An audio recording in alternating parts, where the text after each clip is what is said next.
ये 6 बातें जिसके जीवन में है उसके अंदर भक्ति की निष्ठा जागृत हो जाती है और वो सिद्ध महापुरुष हो जाता है। फिर पहला, हर परिस्थिति में क्षमा। बहुत कठिन है, बहुत कठिन है। कोई अपराध पे अपराध करता जा रहा है, हम क्षमा पे क्षमा करते जा रहे हैं। बड़ा प्रभाव क्षमा का है।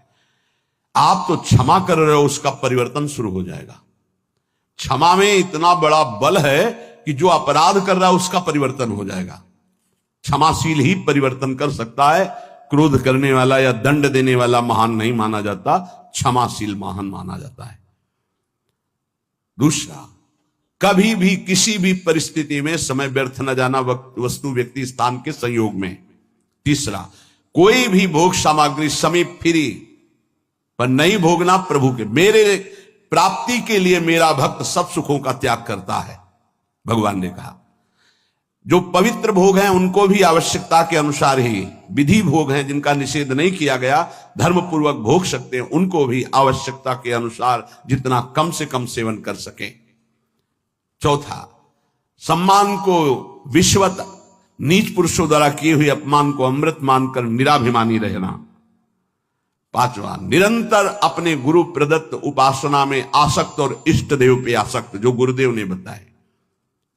छठवां, सदगुरुदेव की पूर्ण शरणागति, पूर्ण आश्रय, एकदम कोरा कागज बनकर वो जैसा जैसा कह रहे हैं वैसे चलने से भक्ति निष्ठा जागृत हो जाती है। भक्ति निष्ठा जागृत होने पर वो सबसे अधम और छोटा अपने को समझने लगता है।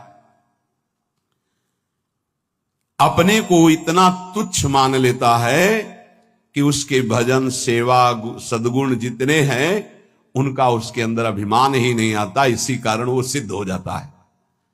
थोड़ी सी साधना अभिमान उत्पन्न कर देती। क्यों? क्योंकि गुरु कृपा नहीं है। इसलिए जहां निराभिमानी होकर प्रभु से अपना संबंध जो था है जो रहेगा उसका बोध हुआ, उसी समय उसे भगवान की प्रेम लीलाओं का अनुभव होने लगता है।